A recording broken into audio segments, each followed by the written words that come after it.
mu gihugu cya Espagne abantu 21 baguye mu mpanuka ya gari ya moshi. Ni impanuka ya gari ya moshi ebyiri zagonganiye mu majyepfo ya Espagne yahitanye abantu 21 abandi benshi barakomereka. Impanuka yabaye ku cyumweru mu ntara ya Cordoba. Guverinoma ya Espagne ikaba itangaza ko abakomerekeye muri impanuka ari abantu 70. Ni impanuka yabaye mu ijoro ryo ku cyumweru nyuma y'uko gari ya moshi yaturukaga ahitwa Malaga yerekeza i Madrid yataye umuhanda wayo igeze hafi ya Adamuz ihita yinjira mu wundi muhanda igongana n'indi gari ya moshi yari urimo. Umuyobozi mukuru ushinzwe ubutabazi muri cyangwa se Andalusia Antonio Sanz yavuze ko abantu 73 aribo bakomeretse, agira ati uko ibintu bihagaze umubare w'abapfura akomeza kwiyongera.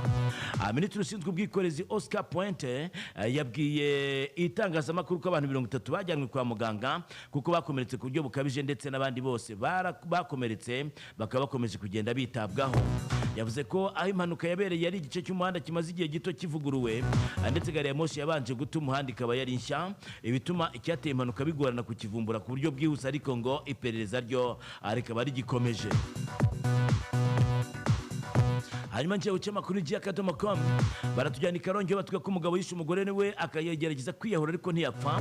Ni umugabo w'imyaka 25 wo mu karere ka Karongi ucungishijwe ijisho mu bitaro bya Kibuye akekwa kwica umugore bigeze kubana akikomeretsa ku ijosi. Byabereye mu mudugudu wa Gitwa akagari ka Nyamushishi umurenge wa Murundi ku itariki ya 18 Mutarama n'ejo bundi. Uwishwe w'imyaka 31 yigeze kubana igihe cy'umwaka n'uyu mugabo, abaricyo gihe babanaga umugabo yakubitaga umugore, nabyo ngo byaje gutuma umugore ava mu rugo ajya i Kigali. Mu mezi birashize uyu mugore yari yasubiye ku ivuko ariko ntiyasubira mu rugo rwe, ahubwo agiye iwabo kwa se na nyina. Ngo hari saa 12 n'igice z'umugoroba ku itariki ya 18 Mutarama nibwo uyu mugabo w'imyaka 25 yasanze uyu mugore we yahiraga ubwatsi bw'inka hafi yaho nyina yakuraga ibijumba. Nyina nyakwigendera wahise atabaza abaturanyi n'ubuyobozi avuga ko uwo mugabo yabagezeho yarakaye cyane, ngo akabwira nyakwigendera ko agiye kumwica, ngo ahita amukegeta ijosi ako kanya. Umunyamabanga nshingwabikorwa w'umurenge wa Murundi Niyonsaba Siriake yabwiye ikinyamakuru Igihe ko uyu mugabo nyuma yo kubona abantu bahuruye nawe yayikomerekeje ku ijosi, ariko ngo bamufata atari yiyica. Abantu mutabonye zino video ngiye kuvuga kabisa munyandikiye kuri WhatsApp yanjye, ubundi nzibahereze WhatsApp uri kubona kuri screen yawe. Abantu mutabonye video y'uyu Murundi kazi, abantu mutabonye video y'umuramyi, abantu mutabonye video za Baritazari, abantu mutabonye video za Emeline, abantu mutabonye video y'uyu nguyu yitwa Jihana, abantu mutabonye video ya Diane kabisa. Izo video zose ndazifite. Abantu mutabonye video y'uriya mu Minisitiri w'Urubyiruko muri Uganda, umva n'izindi video nyine munzi z'abastari nk'uyu Murundi kazi, nawe ino video y'ideri gihanze vuba uyu nguyu uri kubona nawe video irahari. Izo video rwose mvuze nimba utarazibonye nyandikira kuri 07793417 ubundi nziguhereze tu, ubundi ukande subscribe ubundi turye shoretse go duhurire kuri WhatsApp kabisundi ngutemo. Agira ati bari ku bitaro bya Kibuye ari kuvurwa ariko acungishijwe ijisho kugira ngo adatoroka. Agatomo murambo nyakwigendera no wajyanwe kuri ibyo bitaro gukorerwa isuzuma mbere yuko ushyingurwa. Hano batwiye ko uyu muryango wari usanzwe ubanye mu makimbirane, kandi ko muri uwo mwaka wose babanye batigeze babyara n'umwana n'umwe, nk'uko hano ku cyamakuru GA.com bitubwira. Ikinyamakuru kandi cyatujyanye mu karere ka Rutsiro batubwira ko abantu 8 bafunzwe bakekwaho uruhare mu bujura bw'ibendera ry'igihugu. N'abantu 6 bo mu karere ka Rutsiro batawe muri yombi bakekwaho uruhare mu bujura bw'ibendera ry'igihugu ryibwe ku nshuro ya kabiri. Iri bendera ryari ku biro by'akagari ka Ruhingo mu murenge wa Gihango mu karere ka Rutsiro. Kugeza ubu abaryibye ntibaramenyekana. Amakuru y'ikinyamakuru igihe cyamenye nuko ubu bujura bwamenyekanye ku mugoroba wa tariki ya 18 Mutarama. Abibaye mu gihe ibendera ryaherukaga kwibwa tariki ya 14 Nyakanga 2025, ndetse wari waritwaye akabyiye. Umunyamabanga nshingwabikorwa w'umurenge wa Gihango Rutesire Deogratias yabwiye ikinyamakuru kuri bendera ryibwe koko, ati kuva twamenya amakuru ko ryibwe n'ubu turacyari gushakisha. Hari abaturage 6 ku ikubitiro batawe muri yombi, yongeraho n'abandi 2 barimo n'uwaherukaga kuryiba, bose bafunzwe.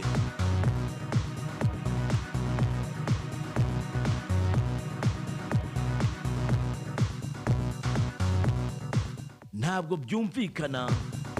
byumvikana ko mu Rwanda twakwicwa n'inzara. Ni Senateri Dr Charles Murigande.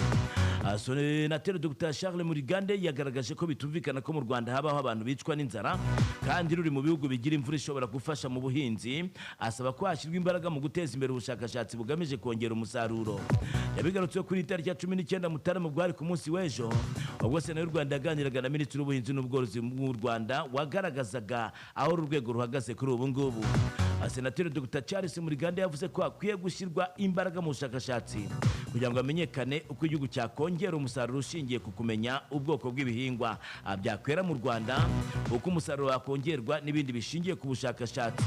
Yakomeje agaragaza ko u Rwanda rufite ubuso buto bw'ubutaka bwo guhinga, bityo ko ubushakashatsi ariyo nkingi ikomeye izafasha mu guteza imbere urwego rw'ubuhinzi n'ubworozi. Agira ati ubutaka bw'u Rwanda ni butoya, ntiduteze kubwagura, ikizadukiza icyadufasha ni uko twashyira imbaraga nyinshi mu bushakashatsi. Yifashisha urugero rw'igihugu nka Israel cyateye imbere mu nzego zitandukanye zirimo n'ubuhinzi. Dr Charles Murigande yavuze ko mu Rwanda bitumvikana ko abantu bakwicwa n'inzara. Ati iyo umuntu atekereje igihugu nka Israel gifite ubutaka butoya ku bwacu ndetse n'ubutaka gifite ni umusenyi gusa, ariko ni igihugu cyeze ibintu byinshi, ibyo rero babigezeho kubera ubushakashatsi. Akomeza agira ati ubundi ntabwo byumvikana ko mu Rwanda twakwicwa n'inzara.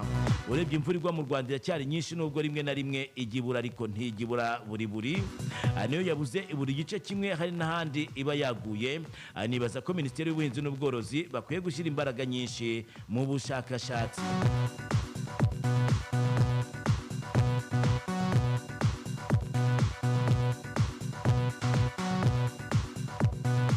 Iri kandi kuri cyamakuru y'akadomo.com, RIB ngo yataye muri yombi umwarimu wa kaminuza ukekwaho gusambanya abana.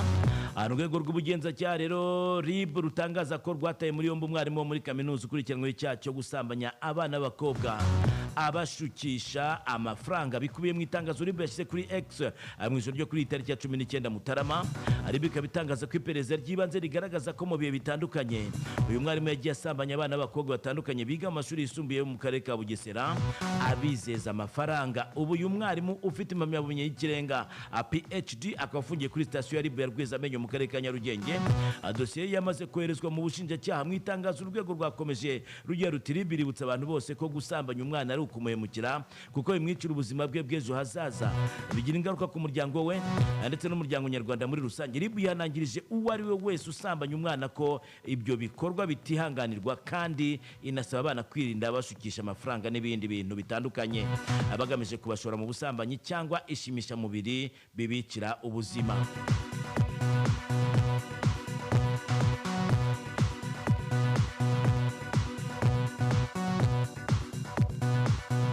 Hanyuma kandi dusimbukiye i Muhanga, ikinyamakuru Imvaho kiratuga ko batanu bakekwa gutema abanyerondo batawe muri yombi.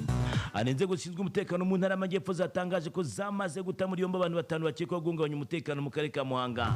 Bakaba baherutse gutema abanyerondo hagana saa 7 z'ijoro rya tariki ya 18 Mutarama uyu mwaka wa 2026. Kuri ubu umuvugizi wa polisi mu ntara y'Amajyepfo CIP Hassan Kamanzi yemereye Imvaho iby'aya makuru itabwa muri yombi ry'aba bagizi ba nabi, aho ku itariki ya 18 Mutarama bari bamaze guta muri yombi abantu babiri, hari hakirimo gushakishwa abandi batatu. Agira ati nibyo koko kufatanya n'inzego z'umutekano abantu batanu bamaze gutabwa muri yombi, barakekwa kugira uruhare mu itemwa ry'abanyerondo no kwiba umucuruzi bimwe mu bicuruzwa bye bagahita batoroka. Abantu babiri batowe muri yombi mbere, bituma nabo bavuga abagenzi babo batatu bari basigaye, ubu nabo twamaze kubacakira, ubafungiye kuri sitasiyo ya polisi ya Nyamabuye. Akomeza avuga ko batatu bafashwe urebye ari bo basa naho babaga bayoboye ibyo bikorwa by'ubugizi bwa nabi ndetse no guhungabanya umutekano w'abaturage. Wajya ucyamakuru Imvaho Nshya. Mu yandi makuru magufi rero batubwiye ko mu gihugu cya Guatemala bashyizeho iminsi 30 y'ibihe bidasanzwe kubera abagizi ba nabi bibasiye inzego z'umutekano bakica abapolisi bagera kuri 7 bakanakomeretsa abaturage.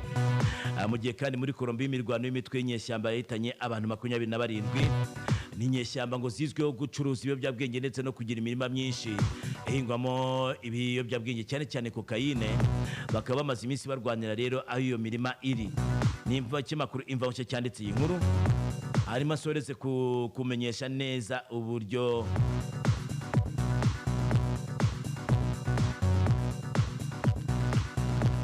Golden Cleaning Company Limited ari impuguke mu isuku y'umwuga mu Rwanda rero